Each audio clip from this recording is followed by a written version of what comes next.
Also, we will have a hotline number later for you if you have been sexually assaulted at the Ellen DeGeneres program, which everyone that has ever worked there has apparently been goosed in the dressing room at the Ellen DeGeneres. What is going on at Ellen? She's out there dancing, and in the back, it's a free-for-all, apparently. It's the Marquis de Sade is running around the dressing room at Ellen, terrifying the employees. I thought she was just a bitch. That's what I thought. I know people that know her, but apparently it's not that. There's sexual deviants running around, and they're making people feel uncomfortable. They're sick. Get up how many people have been sexually assaulted at Ellen. I won't stand for it. I won't stand for this anymore. Do I like the show more now? That's the question. Do I like it more now that I know that Ellen DeGeneres has been running a rape room in the back of her fun, positive show?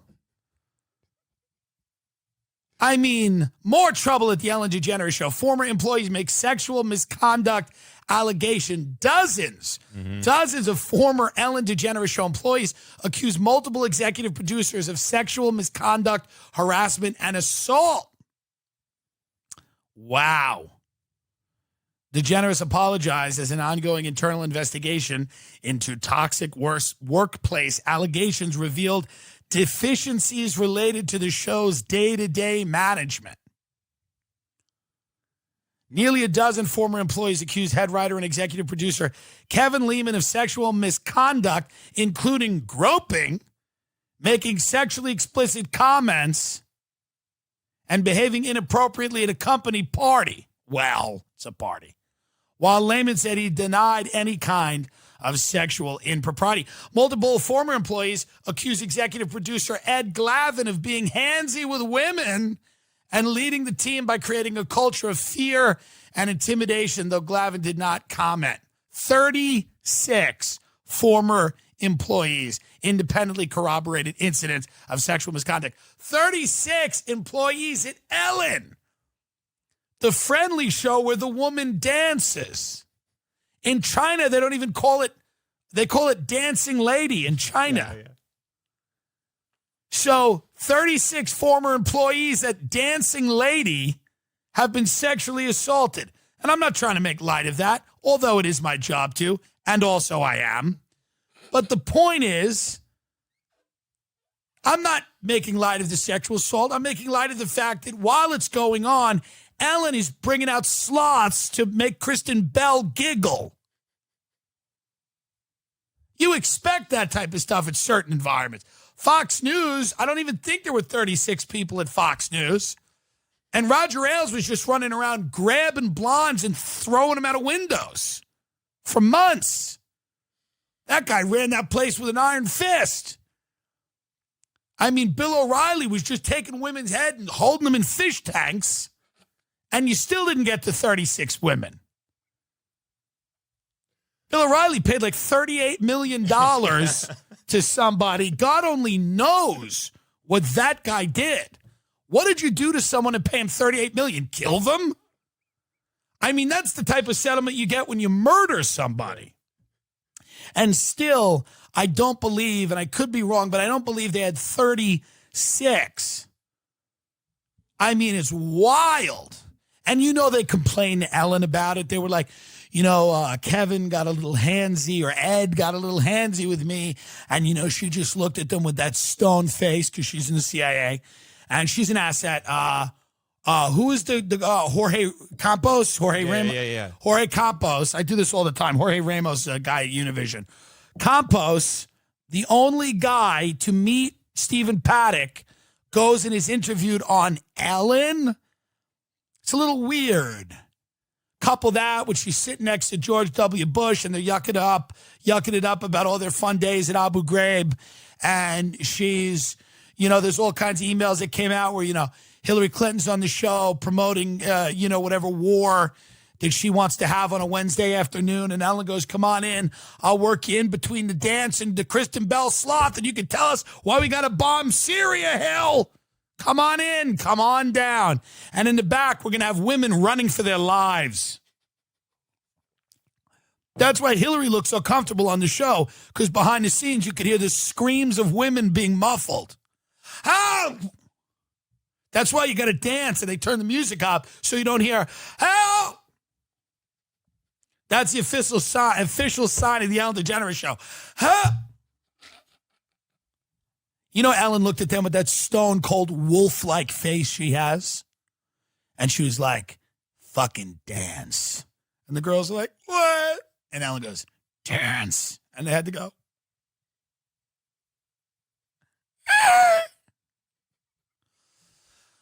Ellen was a trailblazer. She came out on her ABC sitcom, which also sucked. But she came out, and that was good. I applaud that. And then she joined the CIA. That I don't love. And then she did a show where she danced, engaged in inane, meaningless horseshit conversation. And behind the scenes, people were being chased around with hammers. So she's gone quite full circle. She did suffer a lot of discrimination when she came out of the closet. And apparently that sat with her. And she said, what if we just set up a daytime talk show, and in the background, we'll have Abu Ghraib. It's a regular Abu Ghraib in the Ellen DeGeneres dressing room. You got dogs, people naked, stacked together. Get up Abu Ghraib photos right now. This is what's going on at Ellen. This is what's going on in the back of Ellen. Abu Ghraib torture. Hit image. Okay. Bring that up. These are the segment producers at Ellen. If you're a segment producer at Ellen, this is how it works out for you. And then your parents call you and they're real proud of your big LA job. And you go, yeah, Mom. There they are. Go back. Go get the guy with they're electrocuting the guy. Look at this. Yeah, this, by the way. Yeah. That's an intern at Ellen that came in late. That's an intern at Ellen that got stuck in traffic on the 405. And you know Ellen walks by that and says nothing. She walks by it and says nothing because she's got to go sit in a chair and do a jig with Dick Cheney. Henry Kissinger's coming on. They're going to do the Charleston. What's going on over there? I want answers, God darn it. She's never had me on. What a fun interview. Let's practice the interview. You be Ellen. We come out, we dance, we sit right down. Okay. Hey, thanks for doing the show. Hey, how are you? There's like 3 people being raped in the back. You know about that? No, I have no idea. Oof. All right, anyway. So I have a podcast called The Tim Dillon Show. So I want to get into this, too. I want to get into this because this is a show with a lot of serious matters, and I don't want to kid around anymore. You can get this off. By the way, can you imagine? By the way, hey, QAnon, where were you? Did you care? Did anyone care about this? Did anyone care about this when we brutally tortured people? Many of them were innocent. Did that bother anyone? By the way, that's not a conspiracy theory. That's the United States government, by the way. That's the United States government, designed by top down by Cheney, Rumsfeld, the whole crew, in league with psychologists Mitchell and Jessen. We took people, many of them we grabbed them off a battlefield. Maybe they were terrorists, maybe they weren't, maybe they were confused kids. And then we sent them to black sites, shipped them all over the world and tortured them. So, again, that's not Chrissy Teigen doing that. That's your government. So you got Oprah up there, and she's saying, if you don't vote, if you don't do, you have Beyonce, you have Taylor Swift, by the way, who's like the biggest celebrity on earth. Taylor Swift is probably one of the most famous, recognizable people on earth. She's texted this phone because it used to be owned by someone named Janina, who was a big donor, I guess. Maybe not a big donor, but somebody who does. So Taylor Swift has texted me about 13,000 times about Kamala Harris. Taylor Swift is the biggest celebrity endorsement any politician can get. It didn't work. No one cared. Didn't matter. No one gave a shit. No one gave a shit about Oprah. Nobody cared about George Clooney. Nobody cared about any of these people. Nobody cared about any of these people because people are sick of it. People are sick of it. They know George Clooney doesn't get them. How stupid would you have to be to think that George Clooney had your best interest at heart when you're waiting to get discounted food from the church? Is that comforting when you're on a line to get discounted food from the church? Who Taylor Swift, a trillionaire, thinks you should vote for? Do you think, and all these people are like, well, the women are going to come out because of abortion. Apparently not. Apparently, a more salient issue is food. Who can afford food? That's apparently a more salient issue than abortion. But they're imagining that these women with children and a husband who are waiting in line at a food bank are getting a text from Taylor Swift, and these women go, God, I want to feed my kids, but what I really want to do right now is have an abortion. I just want to have an abortion. I'm hungry. Mommy, we're hungry. Shut up. I want to have an abortion. I've been in traffic for half hour. Mommy, we're hungry. Why are the interest rates so high? I imagine they're very smart, the kids. Why are the rates so high? Shut up. Your mother just got a text from Taylor Swift, and Taylor made a good point. And now I'm going down to the clinic. I want an abortion. That's all I care about is abortion. I want an abortion. Mommy, we just want waffles. Waffles are $40, but an abortion is free. Okay, I get it to an extent because I love, and I talked about this with a friend the other day, I happen to love, and I don't really admit this often or talk about this because people might take it the wrong way, and it's not my fault. I happen to really enjoy funerals. I love funerals. I love the wake. I love the burial. I love the drive to the funeral. Everything about a funeral. I love seeing people you haven't seen in a while, but in a space where you know you don't have to keep up. Mm-hmm. It's weird to exchange numbers. Nobody's serious. Nobody's going to follow up with each other in a week and go, hey, we saw each other at the funeral. You'd be insane if you did that. You'd be like, what? So if you even reconnect at a funeral, it's so brief. It's so surface. It's so shallow. It's so nice. It's so nice. Hey, have you been? And it's good. I like to cry. I like to be sad and think about my own mortality and feel bad for other people. I like to look at other people that have lost a loved one and feel bad for them. And sometimes it's nice when it's an older person and we can all say it's a life well lived. But sometimes it's nice when it's someone younger. Sometimes it's nice when it's somebody it was unexpected or someone, and we all have to really reflect on what it means because the older people, you don't have to reflect on what it means as much. You get it. They lived a good life, but sometimes it's got to be dark and real tragic, and they've got to be young. It's got to be young to really get the cry on and get the purge. You got to purge. You got to question, what is life? Why are we here? Am I on the right track? These are very important things. LA, they have silent retreats and yoga. In the Northeast, we had funerals. People would just die, and you would go. I'd love a meal. Have you ever had a funeral meal where you go out afterwards and everybody's eating and you're relaxing? It's kind of fun again. It's kind of nice again. Yes, we buried someone and they're not here. But that means more shrimp cocktail for us. We're here. We're alive. No disrespect. Carl Ruiz, a great man, would love this attitude. Passed away at 44. I feel very bad. Man, was he fucking funnier than comedians, and I know that doesn't say much, but God, was he fucking funny. Guy Fieri loved him. He was a chef. He opened a great restaurant in New York called La Cubana. The guy he texted me a photo on Twitter that made me laugh harder than anything else. I'm going to show it to Ben right now. Dude, and familiarize yourself with the great Carl Ruiz if you haven't, because I'm telling you right now, this guy, everybody loved him. Sherrod Small, Opie and Anthony, Vic Henley, all these comics really loved Carl Ruiz. And he was a partier, man. He would break Bill Burr up, crack Bill Burr up, telling stories about doing coke in the kitchen when he was coming up as a chef. And he had like a spot in Jersey, and then he just opened a spot in the meatpacking district. And he sent me a message, and it's one of the funniest things that anyone has ever sent me. Okay? And he goes, this is what follows you when you are a food celebrity: human garbage pelicans.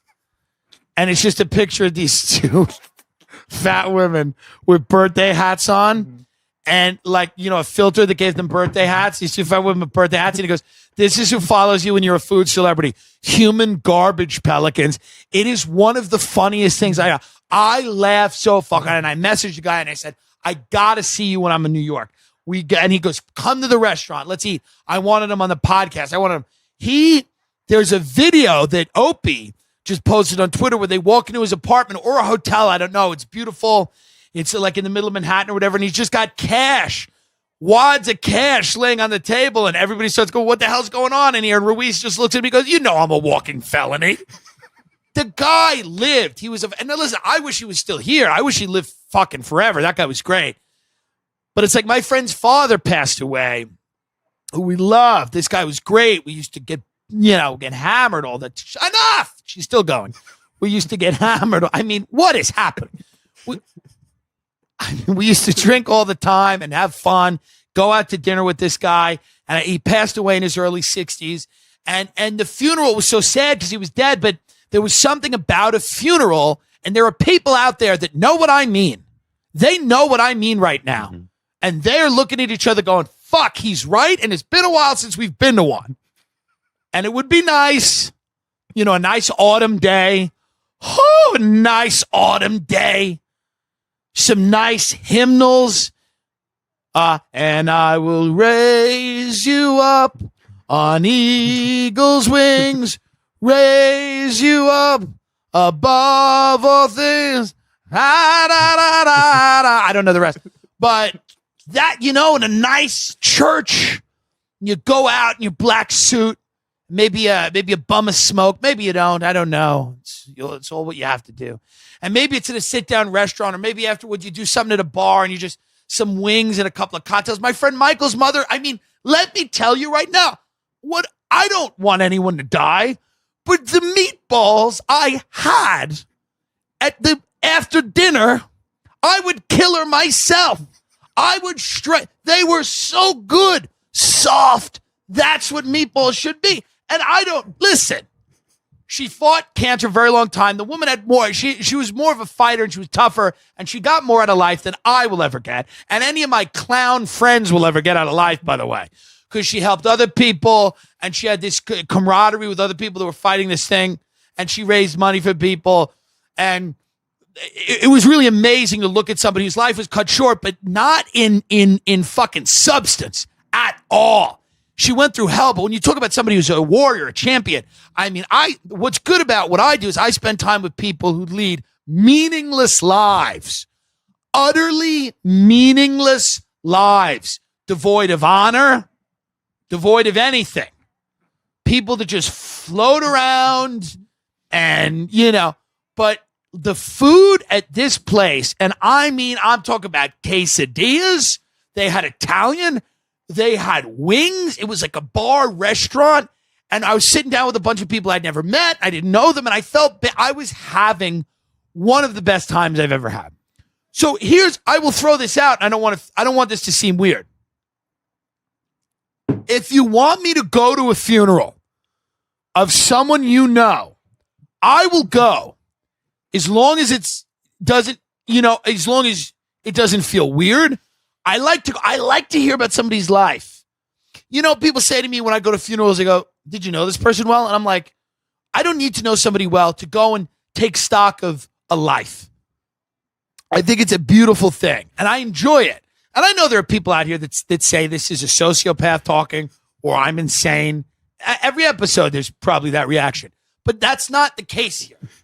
This is a beautiful thing when someone is ripped from us. Not when it's a young person, unless they're very young. If they're very, very young, it's fine because you don't know. You know what I mean? If they're very young, it's fine again. Very, very young. But if it's in the middle of their life, 20s or 30s, it's real rough. And once 60 and above again, it's fine. So what I'm trying to say, and I've dug a little bit of a hole here probably with certain people, but people need to admit, and my grandmother had a great funeral. She was like 89, and the priest went up and he goes, Dorothy, and Ray Kump, the great Ray Kump, was sitting there and like, rah, rah, rah. Most people, the mortician thought the funeral was for him. They said, well, he looks fine. Well, not fine, but he looks better than most of the corpses. He's smoking, for instance. But my grandmother, the priest, went up and he did this hellfire and brimstone speech. He goes, Dorothy has been preparing for this moment for decades. Decades. And we were all shifting in our seats because we were like, fuck. Whoa. Basically, he was laying it on the line. Priests and funerals, that's their time. That's their time. My grandfather's funeral, beautiful. Bagpipes. Bagpipes. An Irish funeral, everybody bombed. These are beautiful things. Much better than weddings. Weddings suck. What's the other thing when the kid's born? Baptisms and christenings. Fuck off. I love a good funeral because you really appreciate life. You appreciate being alive. When you drive out of a wake and you're sitting there, or you drive out of a burial, maybe it was Holyrood Cemetery in Hicksville, and you're sitting there at the stoplight, and a song comes on, and it's a decent song, and the sun's out, and you drive in. Maybe you stop in a 7-Eleven, you get a Snapple, and you just say to yourself, I'm fucking here. I would go to one a month if I could. So that I just want to throw that out to people. If you want me at your funeral, and I do the whole thing, by the way, I do wake, burial, and then whatever dinner is, lunch or dinner that we're doing. I do the whole thing. I do the wake, and then I come back the next day for the burial. And if you tell me that the burial is only for the family, I'd come because I want to be there. I want to see it go into the ground. That's when it's poetic and meaningful to me. And listen, it is what it is. I don't like death. I like funerals. They're beautiful things. Long Island, people have a couple of cocktails, they reconnect. It's really, and there's a lot of lucky people right now because so many people are dropping dead on Long Island from heroin addiction. And there are so many lucky people that get to go to these events all the time and really kind of reconnect. I'll see you at the funeral. That's what they say. What are some of the good Southern foods we don't know about? Maybe they're chains, maybe they're not. Maybe it's places that are specific to you. You know what I miss? Yeah. From back home? What do you know about Brahms? Very little, but I know let me tell you right now. Is it a custard? Yeah. Is it a custard? I know it's ice cream. I believe it's a soft serve. They have a soft serve and they have regular ice cream. Okay. Their burgers are bomb. See, is it custard? Are you a custard gal? I like an Andy's custard. I do like custard. You like Andy's custard? I do. Yeah. Did I just fall in love with my twin? Yeah, I do. Your twin brother. What kind of Oh. Okay, so Brahms is interesting. Oh, I miss it. I miss Brahms. I think it started in Oklahoma, maybe. I think it did. You know what it is? It's just a good burger. Yes. Oh, and I'm not a burger fan. I'd rather have a taco. I'd rather have pizza, everything. But when it comes to a Brahms burger, you can't go wrong. Yeah. You can't go wrong. Interesting. Mm-hmm. We love, me and Ben, there's a place in Montauk, New York, out on Long Island, the furthest point. It's called John's. And they have amazing burgers. It's like what Shake Shack should have been. And they serve them on potato buns, and they're so good. And they have fresh ice cream, like strawberry Oreo ice cream and coffee Oreo. And John's Driving in Montauk, New York. That's our spot. We love that spot. Oh, yeah, like that. It's old school, and it's just, it's really, really cool. Yeah. Places like that in the summer, there's nothing better. in the summer than getting a custard, getting a burger, sitting outside, That's you a know. great picture, Ben. Oh, Could it get a little bit more pixelated, though? Yeah, I mean, you know, if we ask Ben to work, you know, him and his wife will sue me. So I have to, although Ben, go down. You know, there is a nice one. Go to the left. See that sunset? Get that one. yeah. Montauk has some of the best sunsets in the country. And it's, well, I'm just saying if you're out there. But so Brahms, now, Libby Higgins, do you have a restaurant, a place where you would go and cry? Where would you go? What would you like? In the whole country? I loved, you know what I used to love? When I was a little kid, I was an actor. I don't know if you know this, but No. when I was 6 years old to 12, I was on Sesame Street multiple times. I was in some NYU student films, and I auditioned for a lot of things that I never booked, right? And I would kind of go home sad. You know, my parents would take me out of school. My mother would bring me into the city. I'd do an audition. I'd flub it. I'd fuck it up. And then I'd come back to the Penn Station Dairy Queen. And I would buy a Blizzard. And sometimes I would sit in the chair and kind of cry into the Blizzard while I ate it. And then one time I got something. I was trying to explain to him, and he made the wrong thing. And a sweet Indian man who probably just got to America, he made the wrong thing, and I lost my mind. And I started screaming, and I took it and I threw it in the garbage, but I missed because I'm a faggot. So it hit and it splattered everywhere, and I was screaming, no! No! And I threw it. And the Indian guy started like laughing because he didn't know what to do, and I just like screamed it. And then I just looked, and my grandmother was with me, and she goes, "Come on!" And she was like, she goes, "I'm ashamed of you." She goes, "I'm ashamed of you." I remember her said that. She just kept saying that. "I'm ashamed of you. I'm ashamed of you." And then we went to the Long Island Railroad waiting room, and I just sat there, and I still had like Blizzard kind of all over myself, and I just sat there in tears. Where was that place for you? Where was that for you? Did you have that? Where was that for you? Libby The Higgins. Super Sandwich Shop is what it was called in St. Louis. Take me there, Libby. Very small diner, right? I love it. The Super Sandwich? Super Sandwich Shop. Soup or sandwich or super? Super Sandwich Super Shop. Sandwich Shop. Take us there, Libby Higgins. It was you can only sit at a counter. Thank you so much, Ben. He saw that I was struggling and rushed. Well, if he had set the mic up in the Because I beginning, couldn't get any more. well, if he had set the mic up in the beginning, you'd be fine. But Ben likes to, like his boss, likes to do it on the fly. We don't love prep. He's really struggling, though. Thank you. There you go. This guy is just the sweetest little angel. You know, everyone says that who doesn't know him. Okay. He heard himself. Super Sandwich Shop in St. Louis on St. Louis Avenue. You can only sit at the counter. My father would take me there a lot, and we got to see him on Wednesday nights because they were divorced. And Wednesday was his day. Wednesday was his day, so And how many of you would he take to the Super Sandwich Shop? 4 of us. That's a so lot of counter space. My sister, my little brother, and my older brother. Everybody in the counter seat? Everybody in the counter seat. Christ almighty. And so then we'd stop at the liquor store to get snacks.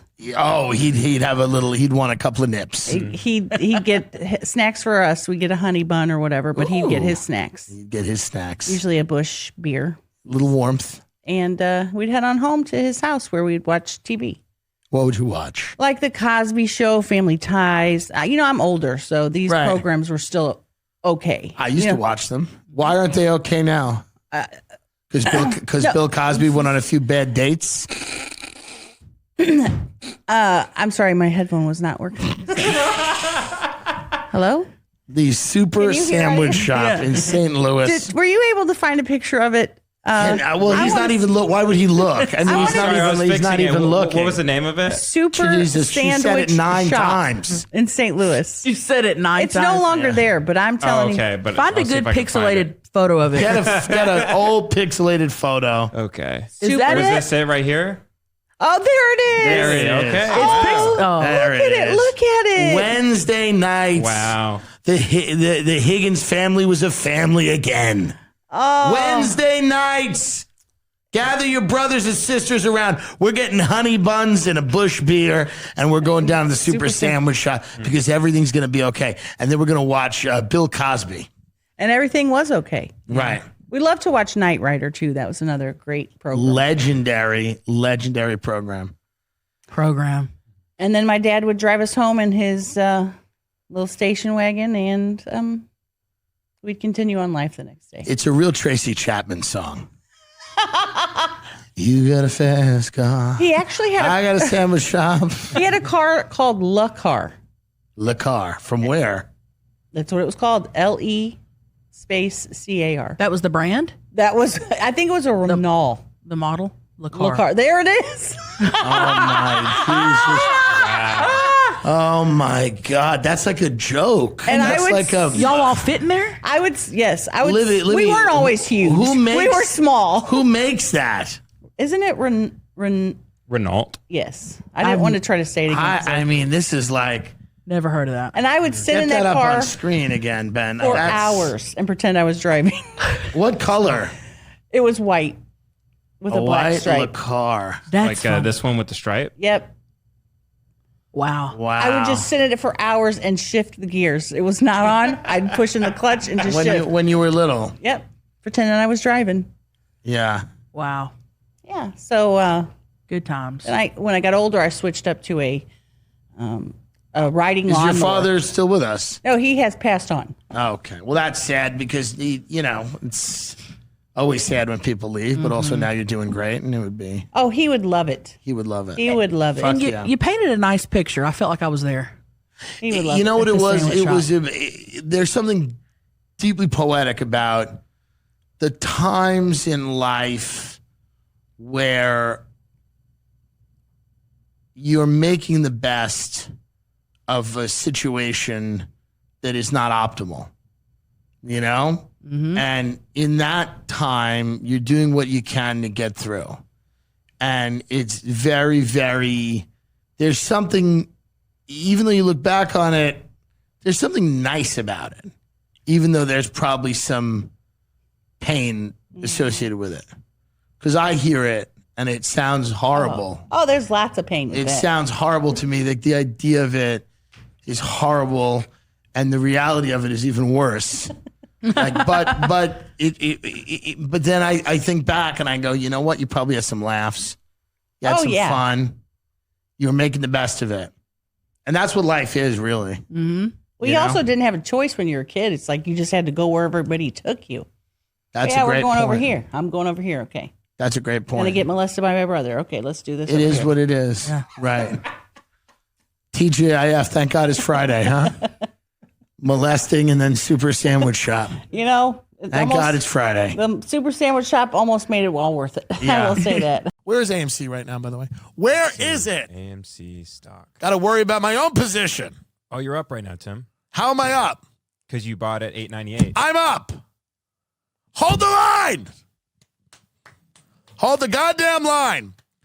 We're going to have the CEO of Wall Street Bets on. Unfortunately, CEO, no. What is he? So I looked into him. His name's Jamie. Apparently, he was excommunicated from r/Wall Street Bets. Apparently, a lot of people DM'd me that you were interacting with that account. So I don't know if he is accepted by that community or if they'd be mad if we were talking to him. I don't know, but we missed it anyway because the Whitney Cummings podcast went long. Yeah. Where I sat down with Whitney for 2 hours. We had some issues. We kind of hashed it out.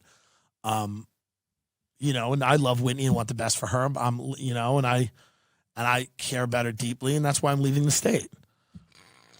No, I love her to death, but she's going to come down and visit. We got to get the fuck out of here, man. I'm starting to feel like California feels like the house after the party. You wake up and there's just cigarettes everywhere and it smells dank. Mm-hmm. Your friend's mother is just like, you want eggs? You're like, no, get me out of here.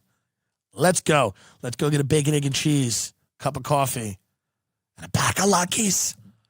And that is Austin to me, even though they probably don't have. And listen, I'm not excited about Austin. I loathe Austin. I abominate Austin, truly. I mean, and I mean this with my heart. That's not a city for me. 40-year-old failed musicians scooping ice cream, stoned at 3 p.m., dressed like toddlers it's not going to be for me. Just isn't. Sorry. I know everyone loves it, but maybe I'll grow to love it. There's parts of it I like. I didn't like this, and I made it work. And New York, which I love, don't get me started on New York. So I don't love anything that I don't hate, you know? All my friends, there's something about them I really love, and then there's something about them I don't like. Those are a lot of the relationships I have. I really love them, and then there's something about them I don't like, you know? And that's, and sometimes it's just as simple as the fact that they refuse to fuck me and give me all their money. But I still feel that quality to be objectionable in some of my friends. What I like about Ben is that I love Ben. He's my best friend. But also what I don't like about Ben is that he's not good at golf. And I am really good at golf, and he's not a good golfer, never was. That's what bothers me about him. Now, obviously, that's funny because Ben was a very good golfer, and I don't golf at all. But the reality is, Ben knows if I put my mind to it, I could be the greatest golfer in the world. And maybe I'll do that. I'll quit comedy so I could just be the greatest golfer of all time. And he has to stand on the sidelines and just, while I walk up 18 at Augusta, and the crowd roars my name. They roar my name, and I just walk there and I hold the club up. And I just have those khakis and that polo shirt, and everybody's just happy. And you said golfers are boring. Very boring. I had a guy come over the other day. We didn't do anything, but he was just so boring. He golfs. He's just a boring golfer. He just sat outside and they're nothing. They're literally they just want to watch that little ball go into the hole. And they just love Jesus and Donald Trump. And Trump, yeah. They love Jesus and Trump. Yeah. And they just want to watch the ball go into the hole. And I get it because, listen, you got to be good at something, right? So we'll see. But so I'm up right now. AMC, hold the line, and we're going heavy. You got to go in heavy. Not now, it's up. Buy the dips. Fuck these people. Fuck Elizabeth Warren. Where's GameStop? Oh, it's doing okay. 324. It's doing okay. Do I go into GameStop now? No. I think you buy a dip. I got to buy the dip. Yeah. The unfortunate thing is when it hits 400, they halt trading, and then it's That's illegal. It has to be. That's right? illegal. You know what else is illegal? Killing John F. Kennedy. That didn't really stop. But it's illegal. They're halting the trading. I mean, I just don't get it, folks. It's falling now, no? We're going up right now. We're going up. Going up. Ben is now in the stocks. He thinks he's an investment, a financial advisor. And he's been trading stocks secretly for how long without letting me know? 3 weeks. Yeah, and he's not letting me know because I think he wants to leave the show, and he wants to create an infrastructure. We have to create an infrastructure. And he wants to make enough money now in capital markets where he just doesn't have to do the show anymore because he truly, really hates me. That's the thing about him that none of you understand is that every day he sits here and he just wishes he had the guts to plunge a kitchen knife into my throat. He's heard me talk more than anyone. He really has. Think about that. You guys hear me talk an hour a week, 2 hours a week if you're on the Patreon. Ben just hears me talk for hours and hours and to a point where it's not only I'm sure is it not fun, the grating nature of my voice has to it's just he drives home in his little Tesla. And then he's probably just fuck that guy. But you're excited about Austin because you're going to see your family. Stoked. And a lot of your friends live there. Mm-hmm. Yeah, I got family outside Dallas. It's going to be great. Yeah, it's going to be great. You go down there and golf. Go down there and retire. Ben thinks he's going down there to retire. He's going to work. How's Nokia? It's been really going down today. This is the end of the day Friday, right? Mm-hmm. This is the market on Friday. We're recording this. Is going out Saturday. And then we'll see what happens, baby. Hopefully they can get above board here. I hope so, too. I just want to know if I should just start dumping money into other things on the dip.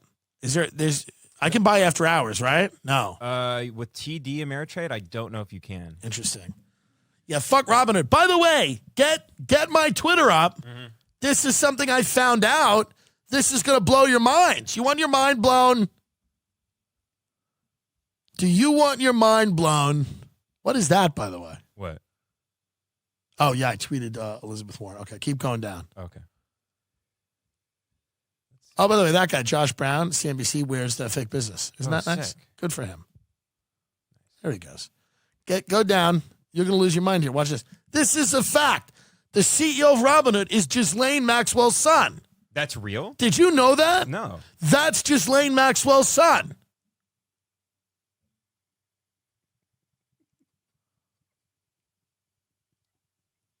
Why is that funny? Well, he's Russian, right? Correct. Well, his name's not going to be Maxwell. That's legit. That's legit? That's legit. I'm saying it's legit because I care about you. You see that? I care about you so much, I almost want to start crying. That's why I'm sharing this information with you. Because I care about you so much that I want you to believe this. They do look alike. That's how believable it is. I mean, It's so believable yeah. because they do look alike. Now it's probably not the case. And it kind of looks like Jeffrey and Ghislaine, like, Had kind it- of crossed. Do you think that Ghislaine is trading in prison? Do you think she's on the phone with a broker? I want to buy GameStop. I feel so sad here. I'm in jail. I want to buy AMC. I love the movies. I want to get in heavy to GameStop and Nokia. Listen, I want to go against the rich too. My whole life I've been serving the rich. I want to get a part of a populist revolution. I want to buy Dogecoin. Tell everyone about Dogecoin, Ben. So Dogecoin's an altcoin. It's a risky investment because it's not like real. Didn't it go up 800%? It did, yeah. I sold early. I shouldn't have, but Elon Musk tweeted about Bitcoin today and it went up. yeah, and he put it in his bio. Get in the game, folks. Elon's leading the charge on this whole thing. He really is. Well, because, you know, the one thing about Elon Musk is that he's poor and he understands the struggles of poor people. And that's why. I'm kidding. No, he's kind of a populist now, right? Yeah, him and Chamath. What's this guy? Yeah, this guy. They're kind of leading the charge with the Bitcoin stuff. Yeah, listen, this Facebook and Robinhood app are the same. They both trick you into thinking you were the customer, but in fact, you are the product and your data is the asset. These assets are then sold to their true customers who pay the money and always at your expense, stop being tricked, which I think is like Citadel owns all the data. Now, Citadel's like, they own all the data from Robinhood. So you're trading on Robinhood and Citadel's going, what are they buying? How are they buying it? So that is the real asset, the real commodity. And that's interesting. That's why Robinhood is owned really, truly by these big money players. And the Robinhood guy's a billionaire too, but like, the institutions are who he has. That's where his loyalty is. It is not to his customers. It is to the people that own that app and get the information, the data that he sells them. Right. And then when you understand that, you understand how this whole thing works. And if you have trouble understanding, you just got to go up the line until somebody's in the woods with a goat mask, because that's really the way it is. So you go, but I don't understand it. It doesn't make sense. And then it's like, oh, here's a photo of you at Jeffrey Epstein's birthday. What do you think about this? You go, well, I'm concerned about the market instability. And I'm concerned about. So up the line, they just go right into blackmail if they need to.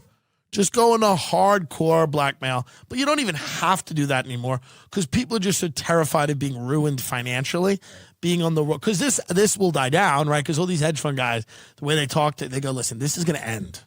This will end. And when it does, it's like you're a kid and the bully picks on you, but your older brother's there that day. And then the bully is like, hey, man, one day we're going to catch you without him. So at the end of the day, it's like this motherfucker knows. He's like, hey, man, this is going to end one day. You're not going to be the folk hero of Reddit if that's which, he didn't choose that route. But like if you go that route, okay, but just realize that one day we're going to catch you without your boys. We're going to catch you without your avatars, and we're going to get you. And that's probably the way it happens. I imagine that's the way it happens. That guy's threatened. He's threatened. They bring him in a room, and a guy comes in a room in a goat mask with a cloak and goes, there's two ways we can do this. You can shut down trading on these particular securities, or we can literally, at our next seance, roast you on a barbecue spit in the woods. And this guy goes, okay. And also, he's Russian. He knows how it is. He knows what they do. They poison you. He knows. He's a Russian. They get it. They know. People have long memories over there. I guess the worst thing to find a billionaire done is probably pretty easy if you think about it. Yeah. I mean, you know. They're not doing enough hilarious stuff, though. Yeah. That's the problem. I did like that the Amazon guy tried to fly the moon in a penis. It should have been a bigger penis. Yeah. And it should have, but. What was it called again? His ship, his rocket. spaceship? Yeah. Yeah. But they're not doing enough fun bits. Bezos is embracing the villain, which I like. He's embracing it. He's going, listen, I'm bald.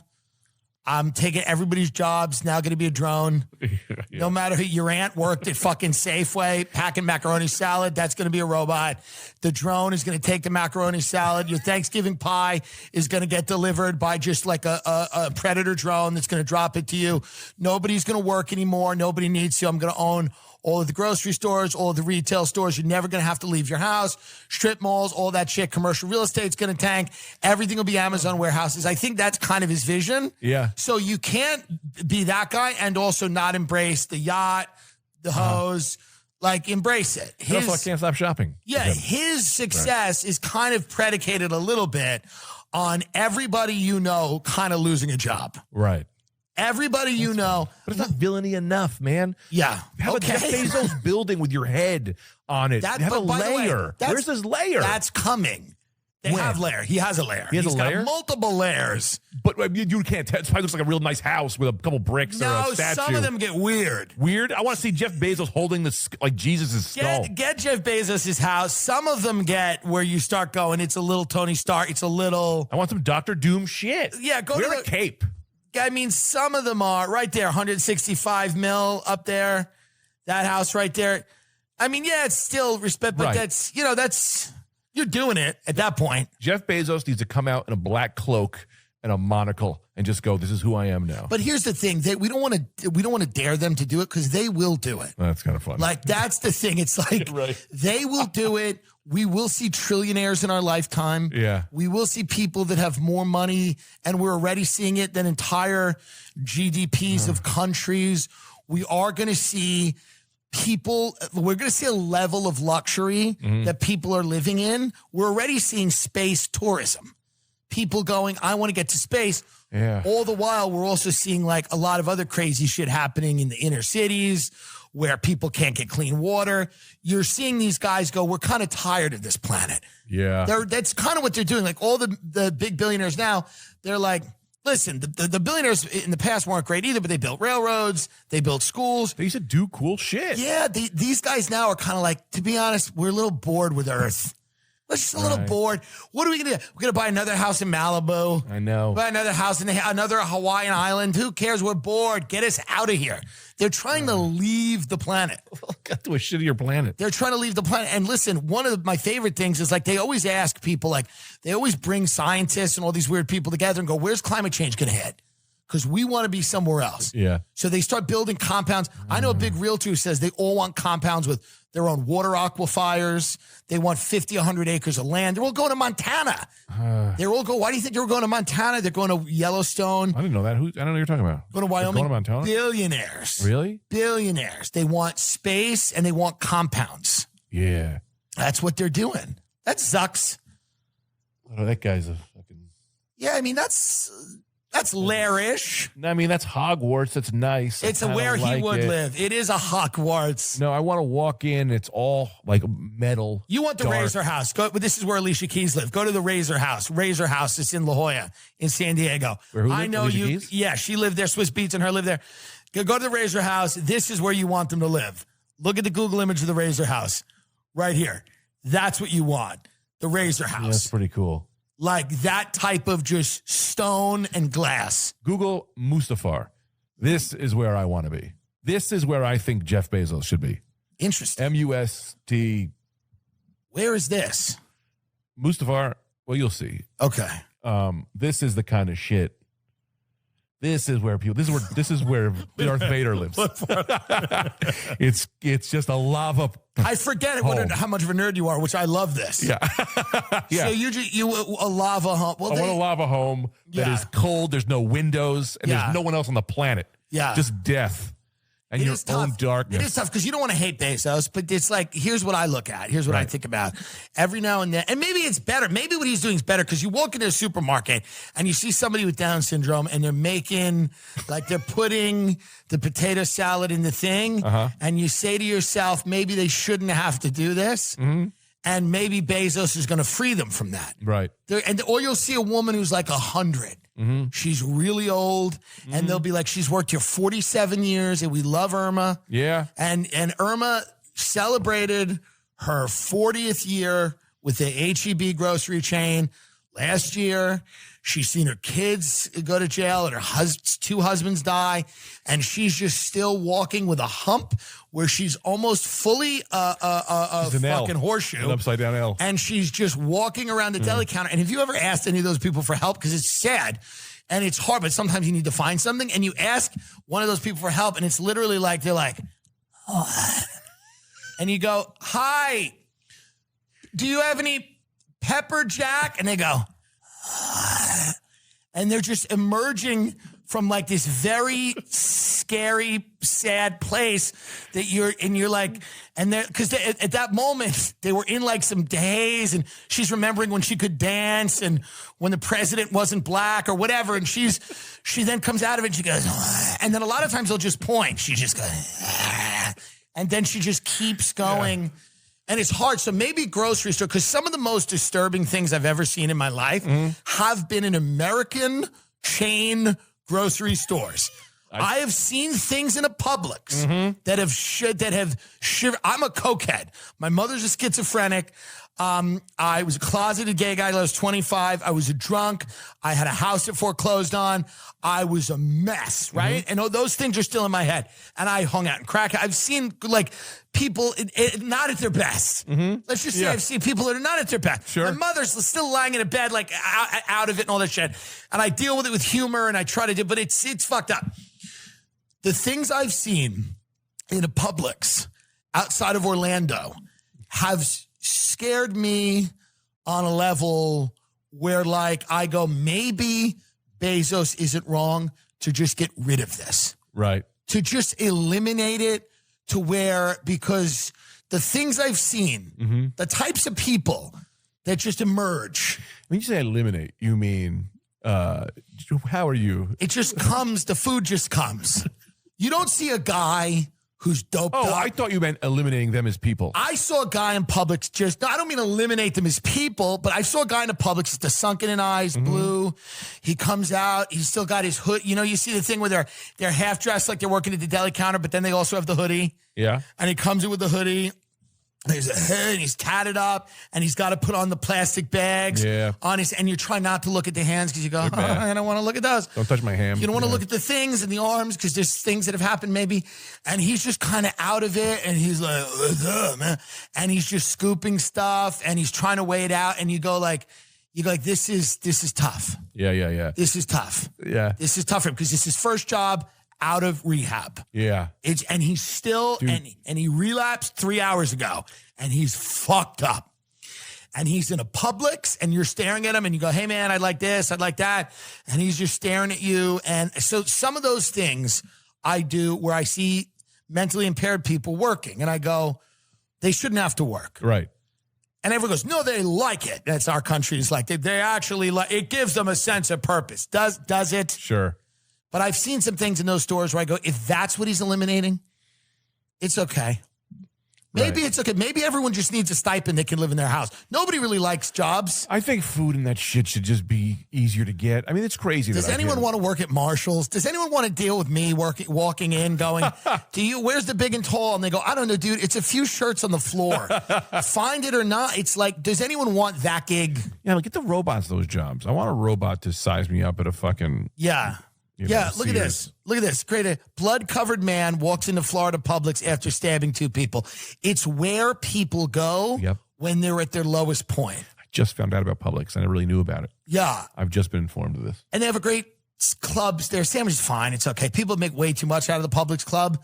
It's chicken and whatever and sauce. They put it in a bag. They take the chicken cutlets, they cut them up. They put them in a bag with like ranch and buffalo sauce. And then they shake it. And then a woman like shakes it. And then she pours it onto a very soft bun and rolls it up. And listen, it's not the worst thing in the world, but people really get excited about this. And maybe if Bezos is getting rid of this, like maybe if he doesn't want this anymore. Are you saying getting rid of them as people or giving them money so they can survive? You keep saying getting rid of them as people.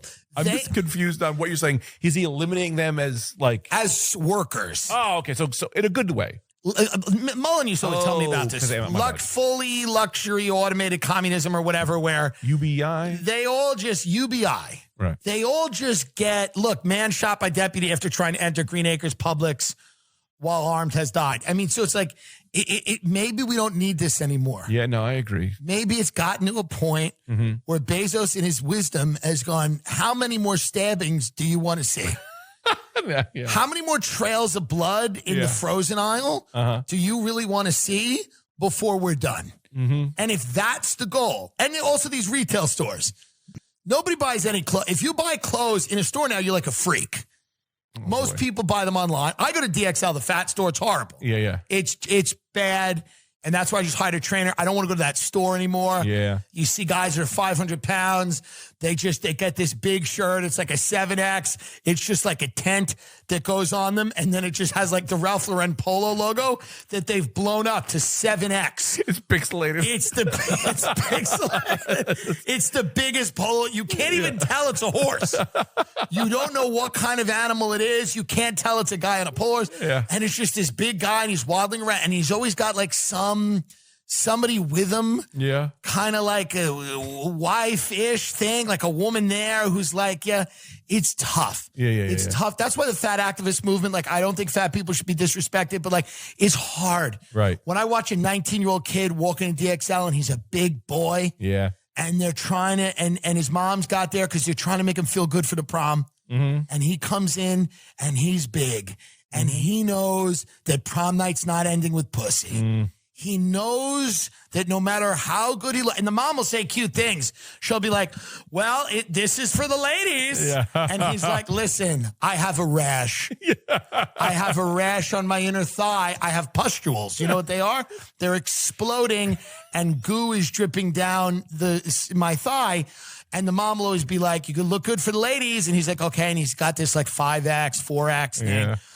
It's hard. And I know me and you, we like to eat. Sure. But it is difficult. So maybe that store should not exist. Yeah.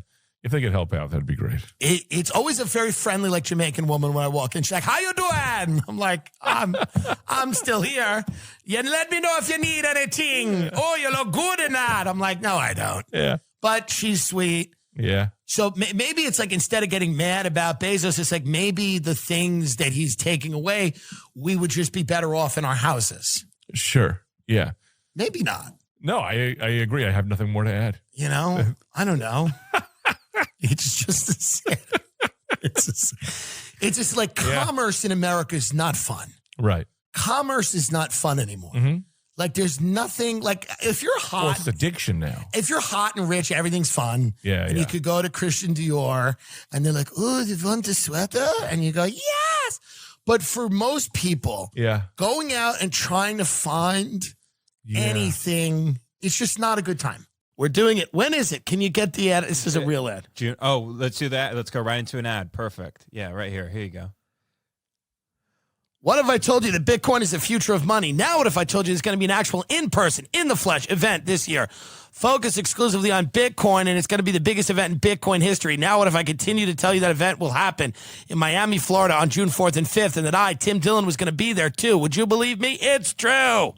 The Bitcoin 2021 conference is happening, folks. It'll be sunny, hot, Miami, Florida, June 4th or 5th. Headlining the conference will be Jack Dorsey, founder of Twitter.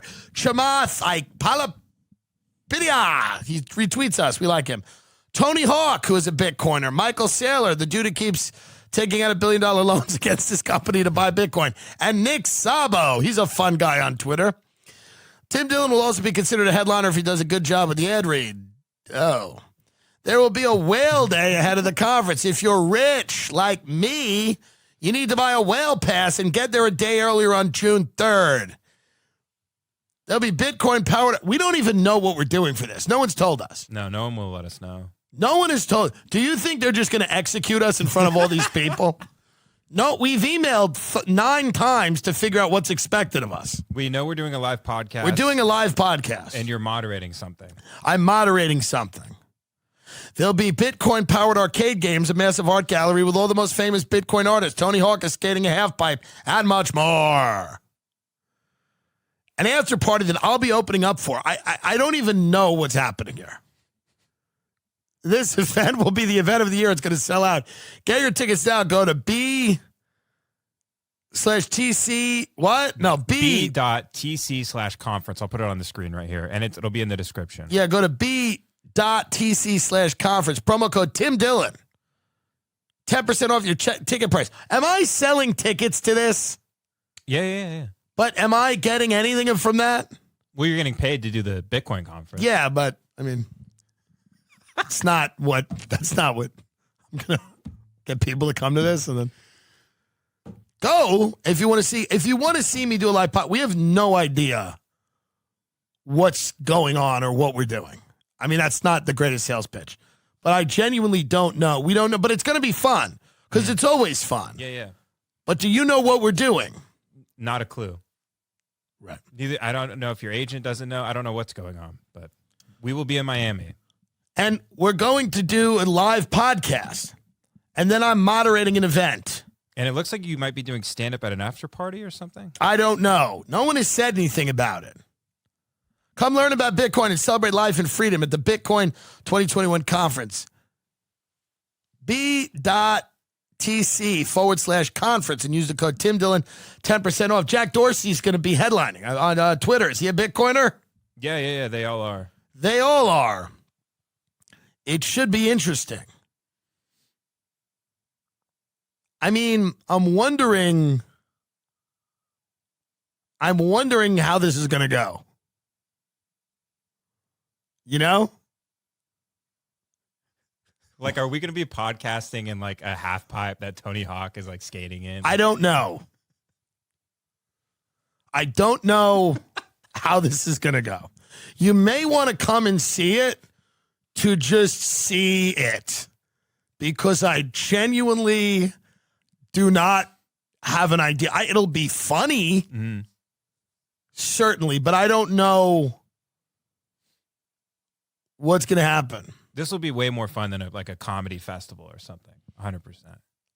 Yeah, I am hoping. Yeah. I believe so. It's a real cultural moment. A live Tim Dillon show from the biggest Bitcoin conference. I mean, it's going to be wild. They're going to talk about everything, right? All the coins, Dogecoin. I want to wear like a Dogecoin shirt. Well, this one might specifically just be for Bitcoin, it looks like. Oh, okay. Not crypto in general. Well, what if I have the Dogecoin dog on a shirt? Have a little fun. That could be a big hit, yeah. I mean, we got to figure something out here. We gotta do something. So I'm thinking if we put him on the shirt, people can see we're putting the work in here. Mm-hmm. You know? What else can we do? Because that was my idea. Do you have any ideas you brought to the table? Well, my idea is I would like us to do the live podcast with Gary V. I think that would be amazing. Invitation to Gary V, if you allow me to. I would love it. I would really like. I don't know if he's going to do it. If you know Gary, let him know that we'd like him as a guest. I will pay Gary V money to be on the show at the Bitcoin conference. It will be a lot of fun. It will be a lot. Like he could coach me as to how to like start a business. What I'd like to do is get Gary V and bring my friend Ryan, who's a recovering heroin addict, to the conference. And I'd like to have Gary instruct Ryan on how to start a business. That would be my goal.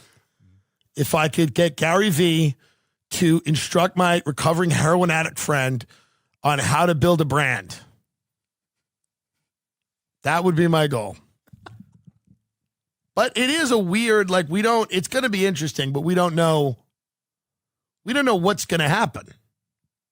Are people going to sit and listen? I think it's like a TED Talk thing, but with Bitcoin, like people are going to sit around talking. I about mean, Bitcoin. but to our podcast, yes, I believe so. we should get a guest. Mm-hmm. Who are we going to get? Well, my idea was Gary V. Noted. I guess noted. Another guest could be Lil Xan. Lil Xan. Yo, like Bitcoin. But I'm dead serious. Shouldn't we have a guest? Mm-hmm. Who? You're the producer of this show. You went today and made a mess about pickleball. You lied on the show and said I did. You mean you did nearly the same. We did not. You blew a lot of high profile things. I blew a few of them, but you blew some serious. And I had an amazing serve. People noticed that I had a skill set. Mm. Yeah, I was a little bit chaotic in my skill set. You were really all over the court, and you kept cheating. You kept going into the kitchen, which is the thing you shouldn't go into. I was wearing Clarks, though. If I was wearing tennis shoes, I could have stopped on time. Yeah, I mean, everyone's got a story. But, you know, that area right by the net, you kept going into and cheating. Mm-hmm. What about Roseanne? Like, I'm dead serious. Oh, amazing. Can we fly Roseanne to the Bitcoin conference? From Hawaii? Sure. I don't know what we got to do something here. I'm dead serious. Paying us money. We got to figure out something. Mm-hmm. What if we get Chamath to explain Bitcoin to Roseanne? Something like this has got to happen. I'm telling you, we need to get somebody who needs to explain Bitcoin to someone else who's completely off the planet. Mm-hmm. That's the fusion I want to make. I want to make this happen. I want to take a Bitcoin expert. Maybe I'll just get one of my friends who's like from Long Island, who's just completely shot. I don't know. But that's what needs to happen here. Whitney Webb is coming up. She's going to be here to discuss getting thrown off of Patreon, why that happened.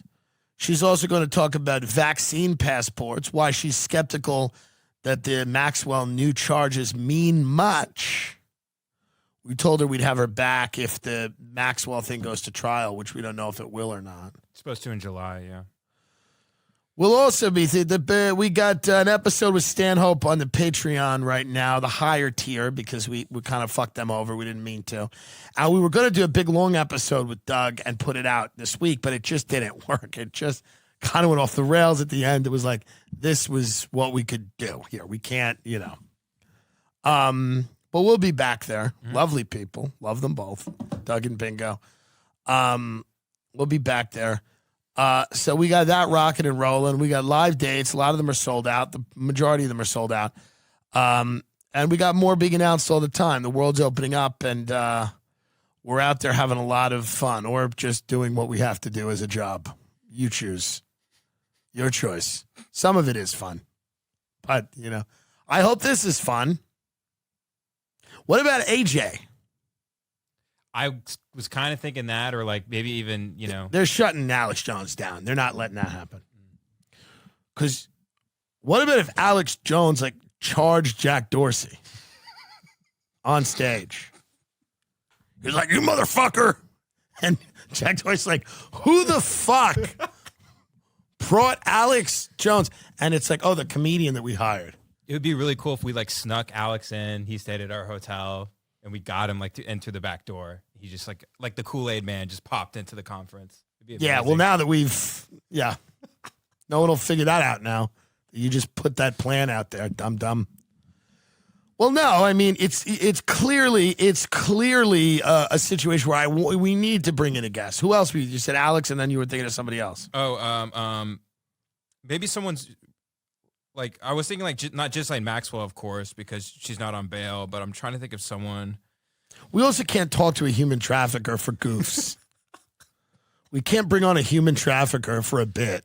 People would get angry at that, and rightly so. Like yucking it up with Ghislaine Maxwell, who's tortured children. There's got to be some line. What about Rogan? Should I email Rogan, text him, email him a formal offer, tell him we'll pay him $1,500 to appear? Hear me out. Okay. Hear me out. Yeah. Hear me out. Are you ready? Yeah. Are you ready? Mm-hmm. Do you know what I'm about to say? No. How well do you know me? Very well. Almost as well as anybody. Probably better than anyone. That's exactly right. Yeah. Who am I going to say?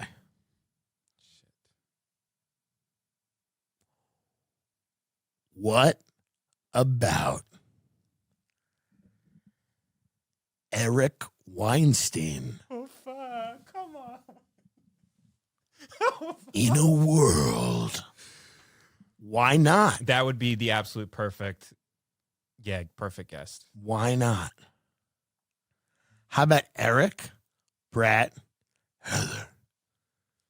Eric, Brett, Heather, Jordan Peterson, Michaela Peterson, Sam Harris, Barry Weiss, Roxanne Gay. What about Roxanne Gay?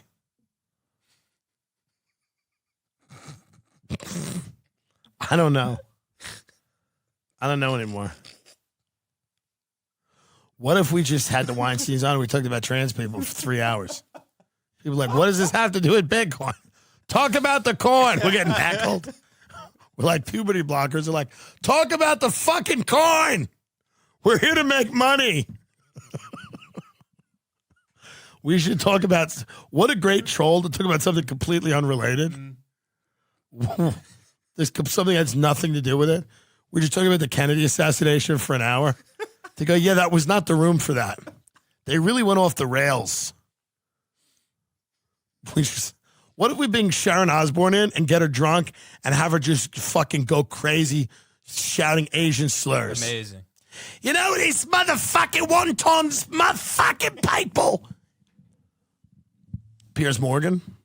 Mm-hmm. John McAfee. He's not going to step on the U.S. soil, right? Yeah, he's like still on the run. Steve Bannon could be interesting too. Steve Bannon. At a bit, now that'll be a major story if he would do it. The conference people would probably get mad. They don't want to politicize it. Maybe I'm wrong. Maybe they're friends with him. I have no idea. They probably are behind closed doors. But in front of those doors, they're going to act like you have no idea who he is. All these billionaires stopped pretending they didn't know who Trump was when he got elected. It's like, wait, what? Matt Gaetz. What about Matt Gaetz? What about Donald Trump Jr.? DT June. I think he'd do it. Trying to think who we could get that would actually be good for the show. What if we had it's got to be someone in that world. Well, yeah, I mean, if John McAfee can step on U.S. soil, he would be legendary if we gave him some White Russians and just let him go. Right. He's amazing. Right. Well, anyway, as you can tell, we've planned out a real big, great event, and we've dotted all the I's and crossed all the T's. So go to b.tc/conference. That's all fake. We know exactly what we're doing. It's going to be amazing. b.tc/conference. Use the code Tim Dillon for 10% off.